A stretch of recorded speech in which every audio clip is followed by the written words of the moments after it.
RBI ने बैंकों को बहुत क्लियर हिदायत दे दी है कि आप केवाईसी चेक करें और अगर कहीं सस्पिशियस ट्रांजैक्शंस दिखती हैं तो वो आप रिपोर्ट करें। तो अगर ब्लैक वेल्थ पे असर नहीं पड़ेगा तो फिर क्या फायदा इसका करने का? अपने आप ये 2000 रुपए के नोट कम हो रहे थे, धीरे धीरे जैसे 6.5 लाख करोड़ रुपए से 3.6 लाख करोड़ रुपए आ गए थे। अगर बैंक इशू करना बंद कर देंगे तो अपने आप ही कम हो जाएंगे। नमस्कार, लॉ स्ट्रीट के हिंदी चैनल लॉ स्ट्रीट में आप सभी का स्वागत है। 2000 के नोट देश में बंद होने वाले हैं। हालांकि अभी वैध है, 30 सितंबर तक का मौका है। माना जा रहा है कि काला बाजारी और जो भ्रष्टाचारी हैं उन पर नकेल कसी जाएगी इस पूरे नोटबंदी के बाद। लेकिन इसकी अर्थव्यवस्था पर क्या मायने इस पर पड़ेंगे, अर्थव्यवस्था इससे कितनी प्रभावित होगी, बताइए। हमारे साथ देश के दो प्रमुख जाने माने अर्थशास्त्री प्रोफेसर अरुण कुमार जी और एडवोकेट विजय सरताना, ये दोनों ही जुड़ेंगे। दोनों ही मुखर रूप से बात रखने के लिए जाने जाते हैं, स्पष्ट बात करते हैं। अरुण सर, स्वागत है आपका लॉ स्ट्रीट जर्नल में। नमस्कार सर। सर जी हाँ, जैसे कि मैंने अपने इंट्रोडक्शन में कहा कि 2000 के जो नोट हैं, काला बाजारी और जो भ्रष्टाचारी हैं, वो कहा जा रहा है कि उन पर नकेल कसी जाएगी। लेकिन क्योंकि आप एक बड़े अर्थशास्त्री हैं, अर्थव्यवस्था पर इसका क्या असर पड़ेगा? देखिए, सबसे पहली बात यह है कि जो नोट होते हैं वो ब्लैक वेल्थ का 1% भी नहीं होता है। तो अगर आपने मान लिया कि पूरे नोट निकाल भी लिए तो ब्लैक वेल्थ पे 1% भी असर नहीं पड़ेगा। और नोटबंदी के समय हमने देखा कि सारे के सारे नोट वापस आ गए, तो 0.1% भी असर नहीं होगा। और ये अगर मान लें कि लोग जो काला जो धन रखते हैं वो एवरेज में 10 करोड़ रखते हैं, और समझिए कि सारा 2000 के नोट ब्लैक वेल्थ में ही जो लगते हैं, समझिए और कोई नहीं होता, तो भी 36,000 लोगों के पास ही होगा अगर एवरेज 10 करोड़ हुआ। लेकिन जो समृद्ध परिवार है, जो 1 करोड़ परिवार है हमारे देश में, वो 2 लाख 3 लाख 1 लाख रुपए रखते हैं घर में, जिसमें से कि आधा जो 2000 रुपए के नोटों में होता है, कुछ 500 के नोटों में होता है ना। तो वही जो 2 लाख करोड़ रुपए हो जाएगा। तो इसलिए जो काला धन जो रखेंगे 2000 रुपए के नोट में, उनकी संख्या 2-3 हजार से ज्यादा नहीं होगी। अब आप इनकी अगर जो निकालना चाहते हैं जो काला धन, तो 140 करोड़ रुपए लोगों के ऊपर असर पड़ेगा।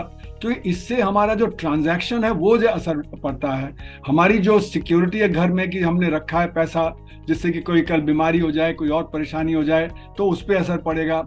और जो रुकावट है, जैसे छोटे ट्रेडर हैं, छोटे बिजनेसमैन हैं, माइक्रो सेक्टर की यूनिट जो 6 करोड़ माइक्रो सेक्टर की यूनिट हैं, जो हमारे किसान हैं जो थोड़े बहुत घर में बचत रखते हैं, उन पे असर पड़ने वाला है। उससे हमारे ट्रेड पे असर पड़ेगा, उससे हमारे जीडीपी पे असर पड़ेगा। तो जैसे कि हमने देखा नोटबंदी का बहुत गलत असर पड़ा हमारे ट्रेड पे, हमारे इकोनॉमी पे। उतना असर नहीं पड़ेगा क्योंकि उस समय तो 85% करेंसी निकाली थी, अब आप 10% करेंसी निकाल रहे हैं। लेकिन जब आस्था खत्म हो जाती है करेंसी के ऊपर से, तो उसका असर हमारी अर्थव्यवस्था पे बुरा पड़ता है। तो इसलिए मेरा मानना है कि कोई जरूरत नहीं थी। वैसे ये 2000 रुपए के नोट कम हो रहे थे, आपने जब इशू किए तो पीक पे 6.5 लाख करोड़ रुपए थे, वो गिर के 3.5 लाख करोड़ रुपए करीब हो गए, तो आधे हो गए थे। आप अगर आगे नहीं इंट्रोड्यूस करते तो अपने आप ही वो कम हो जाते नोट। तो इसलिए मेरा मानना है कि इसका असर काली अर्थव्यवस्था पे नहीं पड़ेगा, इसका असर पड़ेगा हमारे सर्कुलेशन पे। और जब सर्कुलेशन पे असर पड़ेगा तो उसका जीडीपी पे असर पड़ेगा एडवर्स। तो अभी कोई जरूरत नहीं थी, अपने आप ये नोट कम हो रहे थे, धीरे धीरे और कम हो जाते अगर बैंक में जब विड्रॉ नहीं आप अलाउ करते, बैंक इशू नहीं करते। तो इसकी कोई खास मुझे वजह दिखती नहीं है। जी जी, क्योंकि हाँ, तो अपना तो आरबीआई वैसे ही बंद चुका था। हालांकि सर थोड़ा सा इंटरनेट इशू भी आ रहा है। हालांकि सर ये कहा जा रहा है कि क्लीन नोट पॉलिसी जो है उसके तहत ऐसा आरबीआई लगातार करती आई है। तो 2000 के नोट के अंतर नहीं, देखिए ऐसा है कि जो ये करेंसी होती है वो 4 साल 5 साल जो सरकार कह रही है कि वो आरबीआई कह रहा है कि चलती है ना, लाइफ साइकिल। अब पर 2000 नोट का प्रचलन कम है, एक तरफ सरकार कह रही है कि वो तो लोगों ने दबा के रखे हैं, तो इसका मतलब है कि वो दबा के रखे हैं तो उनका प्रचलन कम है, तो इसलिए वो खराब इतने नहीं हुए हैं कि अभी उनको विड्रॉ करने की जरूरत है कि क्लीन पॉलिसी की वजह से, लाइफ साइकिल पॉलिसी की वजह से। तो वो भी बात मुझे अभी कोई पचती नहीं है कि कोई इसके रिप्लेस करने की जरूरत थी। अच्छा, वो ऑटोमेटिकली हो जाते, जो खराब नोट है वो आप नहीं इशू करते, है ना। तो इसलिए उसमें कोई एक पॉलिसी लाने की जरूरत नहीं थी कि आप तुरंत ऐसे कर दें। अच्छा, 30 सितंबर तक की डेडलाइन देने की भी जरूरत नहीं थी, क्योंकि आपने इसको लीगल टेंडर तो रखा है। हालांकि अब ये लीगली चलेगा नहीं, कोई लेगा नहीं नोट, क्योंकि उसको जाके फिर बैंक में डिपॉजिट करना पड़ेगा, सवाल हो सकते हैं, हो सकता है कि इसको कन्वर्ट करना पड़े। तो इसलिए इसका प्रचलन एकदम तुरंत खत्म हो जाएगा, और वही एक अफरा तफरी हो जाएगी कि जो छोटे ट्रेडर वगैरह हैं, जो छोटे बिजनेस हैं, उनको एक परेशानी आएगी।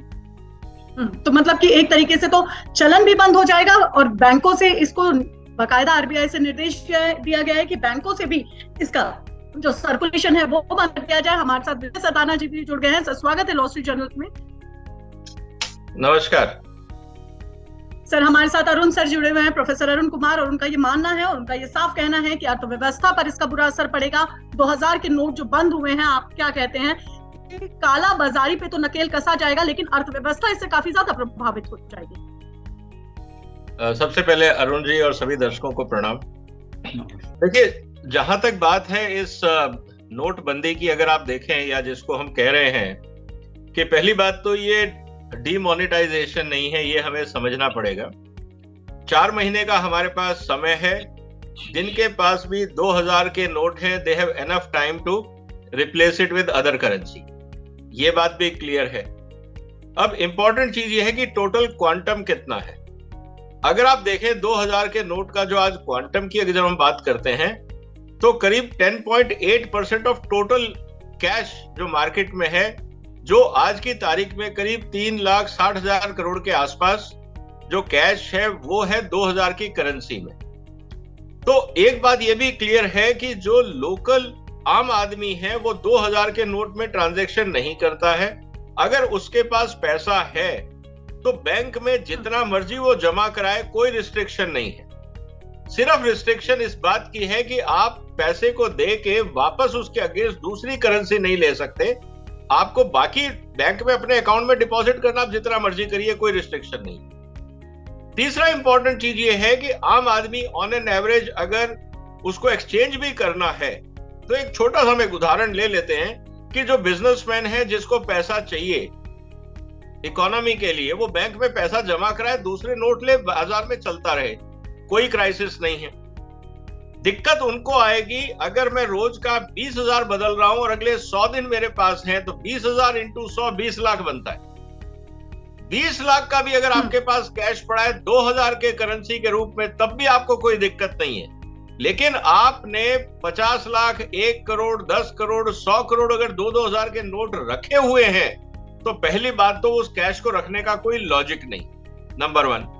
नंबर 2, अगर आपको वो डिस्ट्रीब्यूट भी करना है ट्रेड में, जैसे मान लीजिए मंडी के अंदर किसानों को देना है, तो आप आराम से बैंक में वो पैसा जमा करा के 500 रुपए का नोट लेके किसानों को दे सकते हैं, उसमें भी कोई पाबंदी नहीं।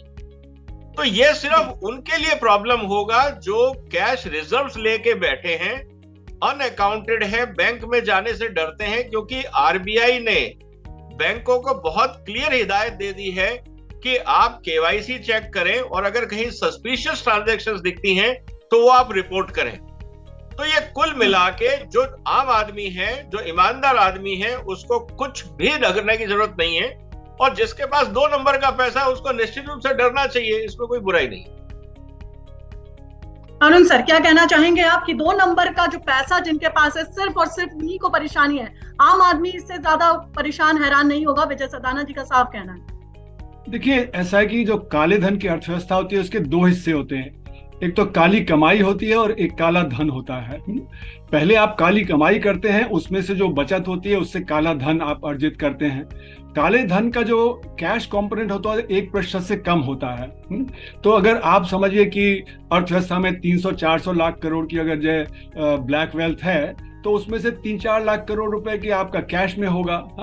और जैसे मैंने कहा कि अगर आप ये मान लें कि सारा का सारा 2000 रुपए का नोट ब्लैक वेल्थ में इस्तेमाल हो रहा है, तो भी वो 35-36 हजार लोगों के पास होगा, अगर 10 करोड़ मान लें। अब जैसे कि हाउस होल्ड है, हाउस होल्ड जो समृद्ध हाउस होल्ड है 1 करोड़, जैसे मैंने पहले कहा, वो भी अपना रखते हैं, कम से कम 1 लाख, 2 लाख रुपए, 5 लाख रुपए रखते हैं। वो निकाल दें तो आपके 3-4 हजार लोग ही बचेंगे जिनके पास 2000 रुपए के नोट काले धन में होंगे। तो वो 3-4 हजार पे कोई असर नहीं पड़ता, क्योंकि वो तो जैसे नोटबंदी के समय उन्होंने अपने नोट बदल लिए, वो अब भी बदल लेंगे। उस समय कैश न्यूज कहा जाता था कि जनधन अकाउंट में 72 हजार करोड़ रुपए आ गया तुरंत।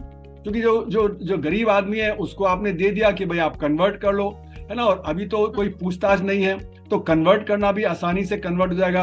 तो इसलिए ना तो आपके ब्लैक वेल्थ पे असर पड़ेगा, ना ब्लैक इनकम जनरेशन पे असर पड़ेगा। तो अगर ब्लैक वेल्थ पे असर नहीं पड़ेगा तो फिर क्या फायदा इसका करने का। अपने आप ये 2000 रुपए के नोट कम हो रहे थे, धीरे धीरे जैसे 6.5 लाख करोड़ रुपए से 3.6 लाख करोड़ रुपए आ गए थे। अगर बैंक इशू करना बंद कर देंगे तो अपने आप ही कम हो जाएंगे, इसकी कोई करने की जरूरत नहीं थी, मेरा मानना है। क्योंकि इससे जो अनिश्चितता है वो है करेंसी के ऊपर क्रेडिबिलिटी का कम होना। लोगों को लगेगा कि कल 500 रुपए का नोट भी जाए शायद विड्रॉ कर लिया जाए।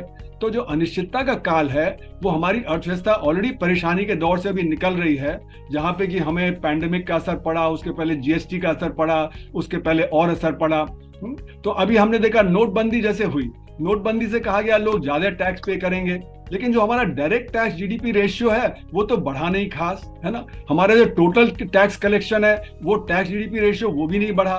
तो नोटबंदी जैसी चीज का जब असर नहीं पड़ा तो इसका भी कोई खास ऐसा असर पड़ने वाला नहीं है, पर हम अनिश्चितता वैसी क्रिएट कर देते हैं अर्थव्यवस्था में। तो कुल मिला के मेरा मानना है कि देखिए नोटों को कोई खाता नहीं है, नोट तो एक जरिया होता है इनकम के सर्कुलेशन का।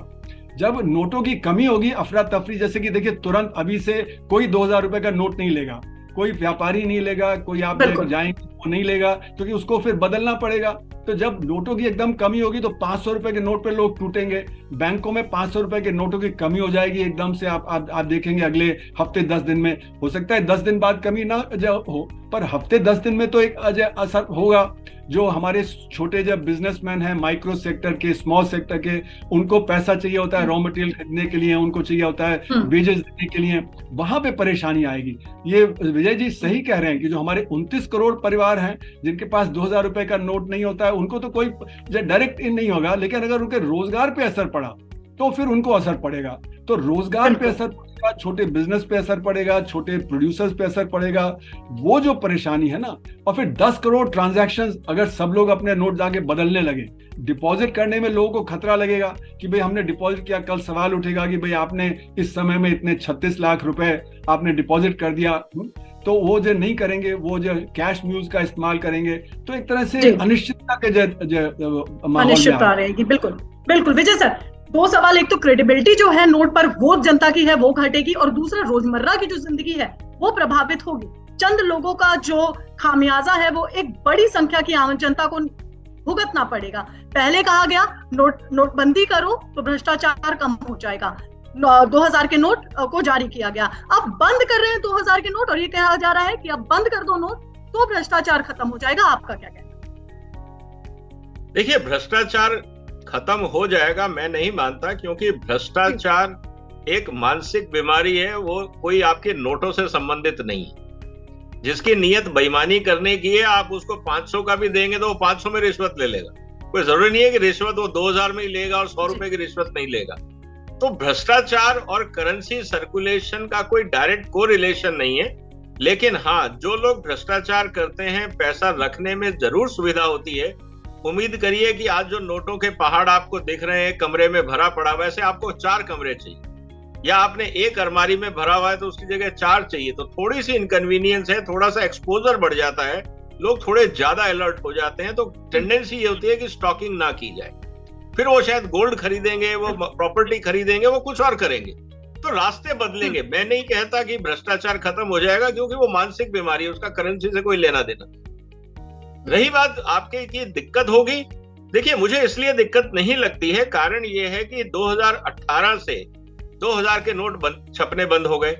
बैंकों ने ज्यादातर, आप देखेंगे, आप बैंक भी जाते थे तो बैंक आपको 2000 के नोट नहीं देते थे, क्योंकि उनके पास भी बहुत लिमिटेड क्वांटिटी में आते थे, अनलेस अदरवाइज कि आप मांगते थे मैनेजर से स्पेशली कि मेरे को बड़े नोट दे दो, मैं ट्रेवल कर रहा हूं। तो जहां तक आम आदमी की बात है, देखिए दिक्कत तब होती है when you don't have alternate. आज आपके पास अल्टरनेट करेंसी है, आपके पास डिजिटल ऑप्शन है, आपके पास बैंक ट्रांसफर है, और जब से जीएसटी आया है, जब आपको सारी पेमेंट करनी है और जीएसटी जमा करना है तो कैश में। सर अरुण कुमार जी, तो मेरा ये कहना है इस पूरे प्रोसेस में कि देखिए, जिसकी आदत है टैक्स चोरी की, जिसकी आदत है 2 नंबर का काम करने की, कच्चे बिल में काम करने की, उनको दिक्कत हो सकती है, क्योंकि वहां कैश में उनको शायद इतनी करेंसी आसानी से ना मिले। लेकिन अगर इस तरह के लोगों को दिक्कत होती है जो सिस्टम को बाईपास करने की कोशिश करते हैं, तो मुझे लगता है कि ऐसे लोगों को दिक्कत होनी चाहिए। हम हर चोर को क्यों सुविधाएं देना चाहते हैं? हम ये क्यों कहना चाहते हैं कि जैसे दिल्ली सरकार ने लीकर पॉलिसी में कहा कि साहब शराब आसानी से मिलेगी? अरे भाई, शराब आसानी से नहीं मिलेगी तो समाज के हित में है ना। लेकिन आप शराब वालों को जो परिवार बर्बाद करते हैं, आप उनको सुविधा देके तो परिवार और बर्बाद करोगे। तो कहीं ना कहीं हमें इस बात को मानना पड़ेगा कि कुछ दिक्कतें समाज हित में होती हैं, उन दिक्कतों को होना चाहिए। जहां तक बात है आम आदमी की, ईमानदार आदमियों की, मुझे नहीं लगता किसी भी तरह का, चाहे वो बिजनेसमैन हो, चाहे छोटा व्यापारी हो, बड़ा व्यापारी हो, आम आदमी हो, उसके पास सारे ऑप्शन अवेलेबल है। और जो पैसा उसके पास आज पड़ा भी है, मान लीजिए मेरे पास 1 करोड़ रुपए पड़ा है कैश में भी, और वो ईमानदारी का पैसा है, मैंने प्रोडक्ट बेचा, उसके अगेंस्ट मैंने डेली कलेक्शन किया, मैं जाके बैंक में जमा कराऊंगा, क्या दिक्कत है? बैंक पूछेगा पैसा कहां से आया, यही रसीद, ऑडिटेबल फाइलें हैं मेरी सारी, तो उसमें कोई दिक्कत नहीं है। हाँ, अनअकाउंटेड मनी है, मैं जवाब नहीं दे पा रहा हूं पैसा कहां से आया, सवाल बनता है, और मुझे डरना भी चाहिए, वो जरूरी है। अगर डर नहीं होगा तो सिस्टम चलेंगे नहीं। आप दोनों ही बड़े अर्थशास्त्री हैं देश के। प्रोफेसर अरुण कुमार, अगला सवाल आपसे, क्या लगता है सरकार अपनी जो नोटबंदी है इसका फायदा अपने राजनीतिक फायदे के लिए कर रही है? जी हाँ, मुझे लगता है कि ये एक इमेज बिल्डिंग की एक्सरसाइज है कि हम लोग कुछ कर रहे हैं काले धन पे। क्योंकि इस सरकार जब शुरू हुई थी 2014 में, तभी से कह रही है कि हम काले धन पे रोक लगाएंगे, लेकिन काले धन पे रोक लग नहीं पा रही है। और मतलब छोटी छोटी चीजें हैं, जैसे कि आप देखें कि पुलिस थाना है, जैसे कोर्ट कचहरी हैं, वहां पे लोग जाते हैं, है ना, सब जगह मतलब एक परेशानी में लोग आते हैं, है ना। अब जैसे कर्नाटक में 40% सरकार की बात बहुत ज्यादा उठी थी, है कि तो करप्शन है, तो जो छोटे छोटे जो आम आदमी है वो इससे परेशान है। तो ये सरकार एक कोशिश है कि एक वो, हालांकि विजय सरदाना जी का ये भी कहना है कि कुछ परेशानियां देश हित के लिए भी होती हैं। नहीं, पर ऐसा देखिए, जो हम लोग हैं, नहीं, जैसे जो आम आदमी को परेशानी होती है वो देश के हित में नहीं है, क्योंकि वो तो अपना काली कमाई नहीं कर रहा। अगर आपका पुलिस वाला आके हफ्ता ले रहा है, जो खोमचे वाला है उससे, तो वो तो देखिए परेशानी किसको हो रही है? वो परेशानी हो रही है उस खोमचे वाले को। या अगर आपका कोई ड्रंक ड्राइविंग में आपका लाइसेंस जब्त हो गया, आप जा रहे हैं जो पुलिस वाले के पास, कोर्ट के पास जा रहे हैं, और वो कुछ पैसे आपसे ऐंठ लेते हैं, तो परेशानी हो रही है उसको जिसको परेशानी नहीं होनी चाहिए, और परेशानी उसको नहीं हो रही है जिसको परेशानी होनी चाहिए थी। तो इसलिए उल्टा असर हो रहा है इसका। तो इसलिए मेरा मानना है कि हमें सिस्टम्स को क्लीन करने के लिए right to information, transparency, accountability, इनकी जरूरत है। इन पे हमें ध्यान देना चाहिए। मतलब पॉलिटिकल क्लास की अकाउंटेबिलिटी होगी तो जो करप्शन कम हो जाएगा, अगर जब ब्यूरोक्रेसी की अकाउंटेबिलिटी होगी तो करप्शन कम हो जाएगा, जुडिशरी की अकाउंटेबिलिटी होगी तो करप्शन कम हो जाएगा। तो हमें अकाउंटेबिलिटी पे असर डालना चाहिए, ना कि बिल्कुल। विजय सर, अगला सवाल आपसे ट्रांसपेरेंसी और अकाउंटेबिलिटी, ये दो मेन शब्द हैं जो कि प्रोफेसर अरुण कुमार ने कहा भ्रष्टाचार और कालाबाजारी को खत्म करने की जरूरत है। इन दो चीजों के साथ, ना कि नोटबंदी और आम जनता को परे करने की जरूरत है। क्या कहेंगे आप? बिल्कुल सही है। देखिए, अगर कोई ये बोलता है कि इस देश में करप्शन कम हो गया, मैं नहीं मानता। हाँ ठीक है, आप ये कह सकते हैं कि केंद्रीय मंत्रियों के ऊपर करप्शन के आरोप नहीं है, मैं सहमत हूं। लेकिन अगर कोई ये बोलता है कि आम आदमी करप्शन से मुक्ति पा गया है, छोटा बिजनेसमैन को कोई हैरेस नहीं कर रहा है, इंस्पेक्टर राज, पुलिस राज, जो प्रोफेसर साहब ने कहा, उसमें कोई दो राय नहीं है। सिस्टम में ग्राउंड लेवल पे सुधार नहीं हुआ है, there is no argument on that. जहां तक बात है ट्रांसपेरेंसी की, मेरा ये कहना है कि जो 2000 का नोट है, जैसे आपने कहा चुनावी एंगल, जो आपका सवाल था, देखिए कर्नाटक में भी हमने देखा कि हिंदुस्तान में भी आज भी, अब देखेंगे आप इसका, अगर आप पॉलिटिकल एंगल देखें तो मेरे चैनल पे मैंने आज सुबह पूरी इसकी व्याख्या करी है कि जब ये 2000 के नोट के पहाड़ पिघलेंगे तो बहुत सारे एविडेंस छोड़ के जाएंगे। आप इस बात को समझिएगा। कहने का मतलब क्या है मेरा कहने का मतलब यह है कि हिंदुस्तान की राजनीति में कैश बहुत चलता है, ठीक है। जब आपके पास कैश बहुत ज्यादा है, आप निश्चित रूप से वोटर्स को प्रभावित करते हैं, क्योंकि जिसको हम ये बोलते हैं कि दो चीजें जो हैं, फाइनेंशियल मसल और मसल पावर, दोनों बातें हमारे लिए इंपॉर्टेंट है आज राजनीति के अंदर। तो अगर इस तरीके से मान लीजिए आप ये उम्मीद करते हैं कि शायद राजनीति में सफाई हो जाए, गलत लोग राजनीति में नहीं आए, क्योंकि जिसके पास पैसा है वो टिकट खरीद के और अपने बाहुबल का इस्तेमाल करके और पार्लियामेंट्री और डेमोक्रेटिक सिस्टम में इंटरवीन ना करे जस्ट बिकॉज उनके पास ब्लैक मनी है, और इससे अगर कंट्रोल होता है वेलकम स्टेप है, हो या नहीं ये तो वक्त बताएगा। दूसरी इंपॉर्टेंट जो चीज है वो ये है कि आम आदमी की सुविधा के लिए भारत सरकार को जो कदम उठाने चाहिए थे वो अभी नहीं उठे। ट्रांसपेरेंसी, अकाउंटेबिलिटी, आज स्मॉल स्केल इंडस्ट्री को इंस्पेक्टर आके तंग करता है, उसको आज ये नहीं पता कि उस इंस्पेक्टर की शिकायत कहां करे, पहला करूंगा तो उसका खामियाजा उसको नहीं उठाना पड़ेगा, दूसरा so there is a lack of transparency and there is a trust deficit. ये दो चीजों पे जब तक भारत सरकार काम नहीं करेगी, जो आर्थिक स्थिति है भारत की, एम्प्लॉयमेंट जनरेशन खासकर एमएसएमई में, वो नहीं हो पाएगा। बिल्कुल बिल्कुल अरुण सर, मेरा भी यही सवाल प्रोफेसर अरुण कुमार आपसे है।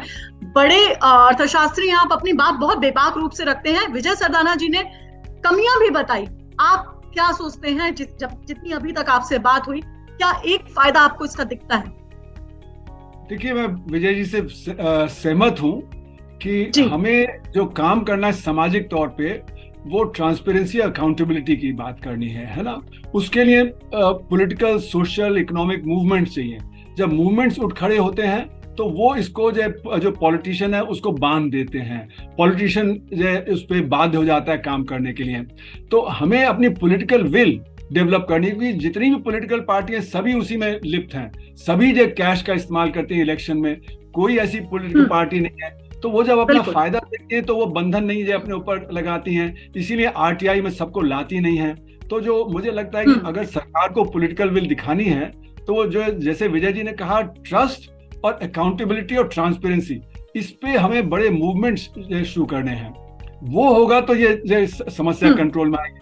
हम इसको डाइवर्ट कर दे रहे हैं कि हम नोट को बैन कर देंगे, हम ये कर देंगे, वो कर देंगे, उससे नहीं होने वाला। जैसे विजय जी ने बिल्कुल सही कहा कि वो जो कोई समाधान नहीं है, तो समाधान की तरफ हमें चलना है।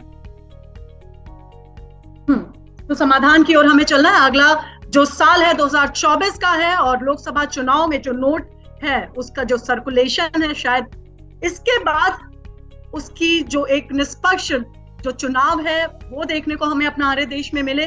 दो बड़े अर्थशास्त्री देश के हमारे साथ जुड़े थे, दोनों ने अपनी अपनी राय रखी। ट्रस्ट, अकाउंटेबिलिटी, ट्रांसपेरेंसी, इन सब चीजों पर हमने बात करी और जाना कि आखिर नोटबंदी के फायदे और नुकसान क्या है। आप दोनों खास मेहमानों का हमारे साथ जुड़ने के लिए बहुत बहुत शुक्रिया। नमस्कार। धन्यवाद। नमस्कार।